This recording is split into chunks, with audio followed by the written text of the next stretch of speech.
সকলে কথা বলবেন যে আল্লাহর আদেশ 5 ওয়াক্ত নামাজ পড়া, রমজানের রোজা রাখা, পর্দা মতো চলা, এটা কি আল্লাহ পাকের আদেশ নেই?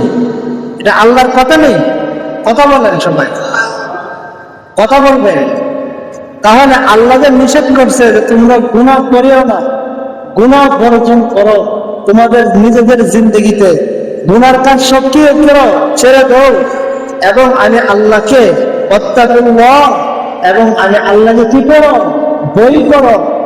তাহলে আল্লাহকে বই করা, নিজেদের জীবন থেকে গুনাহ ছেড়ে দেওয়া এবং আল্লাহর ইবাদত বন্দেগী করা, এটার নাম কি? তাকওয়া। সুবহানাল্লাহ।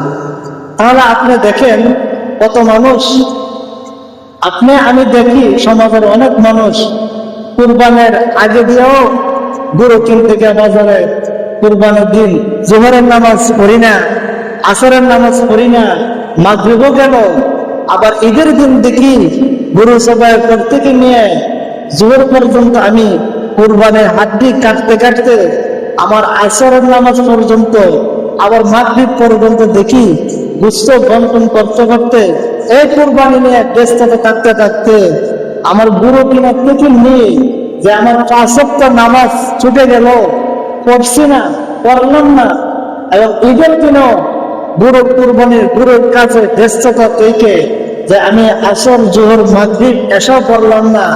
তাহলে এই কুরবানিটা যে দিছি আল্লাহর জন্য, এটা তো একটা ওয়াজিব ইবাদত বন্দেগী, আর আমি যে ফরজ নামাজ ছেড়ে দিছি ঈদের দিন, তাহলে আমার আপনার কুরবানিটা কি আল্লাহর মন মতো ইবাদত বন্দেগী, মন মতো হয়েছে?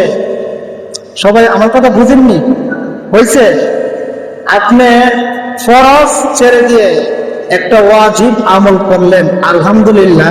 আপনি ওয়াজিব করেন, তাহলে আপনি ফরজ কি করতে হবে? ঠিক থাকতে হবে। ফরজ নামাজ কি আগে ঠিক থাকতে হবে।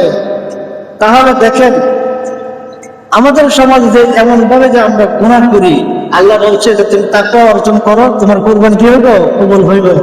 তাকওয়া অর্জন করতে হলে গুনাহ ছেড়ে দিতে হবে।